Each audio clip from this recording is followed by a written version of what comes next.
முத்து பண்ணது தவறுன்னு உணர்ந்துட்டாருன்னு யாரெல்லாம் நினைக்கிறீங்களோ அந்த வீடியோக்கு ஒரு லைக் போட்டுக்கோங்க. முத்து போயிட்டு போலீஸ் ஸ்டேஷன்ல கம்ப்ளைண்ட் கொடுக்குறாங்க, என் பொண்டாட்டி காணோம் சார் அப்படின்னு சொல்லிட்டு. அந்த டைம்ல சத்யா போயிட்டு, சார் இவன் மேலதான் நான் வந்து கம்ப்ளைண்ட் கொடுத்துருந்தேன், எங்க அக்காவை காணோம்னு சொல்லிட்டு இவனை அரெஸ்ட் பண்ணுங்க அப்படின்னு சொல்றாங்க. முத்து வந்து சத்யாவை பார்த்துட்டு, நீ யார் சொல்லி வந்தன்னு தெரியும், அந்த சிட்டி சொல்லி தானே நீ வந்த, ஏற்கனவே உன் கையை ஒன்னு உடைச்சது பத்தலையா, இன்னொரு கையும் சேர்த்து நான் உடைக்கவா அப்படின்னு சொல்ல, உடனே சத்யா இருந்துகிட்டு போலீஸை பார்த்து, நீங்க இருக்கும்போது இவன் எப்படி பேசினா பாத்தீங்களா, இவனாலதான் என் அக்கா வந்து காணாம போனாங்க, நீ அரெஸ்ட் பண்ணுங்க சார்னு சொல்ல, உடனே போலீஸ் வந்து முத்துவை பார்த்துட்டு, உனக்கும் உன் பொண்டாட்டிக்கும் சண்டையா இல்ல வந்து மாமியார் கொடுமையான்னு சொல்லி கேக்குறாங்க. அதுக்கு முத்து இருந்துகிட்டு, கொஞ்சம் வாக்குவாதம் சார் எனக்கும் என் பொண்டாட்டிக்கும் அப்படின்னு சொல்றாங்க. ரெண்டு பேரும் கம்ப்ளைண்ட் கொடுத்துட்டு கிளம்பிட்டாங்க. முத்து இருந்தாலும் நம்ம மீனாவை தேடுவோம்னு சொல்லிட்டு தேடிட்டு இருக்காங்க. அந்த டைம்ல மீனா வந்து வீட்டுக்கு போயிடுறாங்க. விஜயா வந்து மீனா கிட்ட, மீனா என்ன ஊர் சுத்தினதெல்லாம் போதுமா, வீட்டுல இருக்க வேலையில யாரு செய்வா, நாங்க 2 நாள் பட்னியா கடந்தோம், உனக்குலாம் அதெல்லாம் தெரியாதா, ஊர் சுத்துறது தான் உனக்கு முக்கியமா அப்படின்னு சொல்லி கேக்குறாங்க.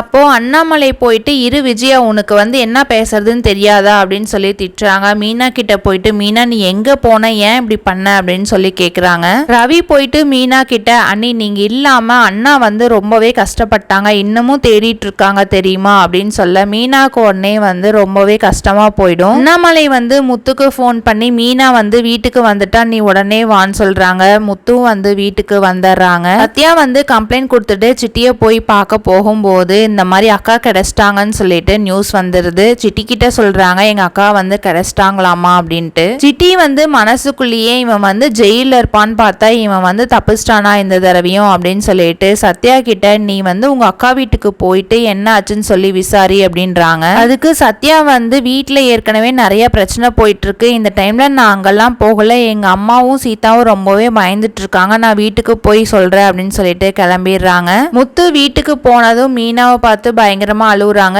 ஏன் மீனா நீ எல்லாம் இப்படி பண்ண அப்படின்னு சொல்லிட்டு மீனாவுக்கும் ரொம்பவே கஷ்டமா போயிடும்.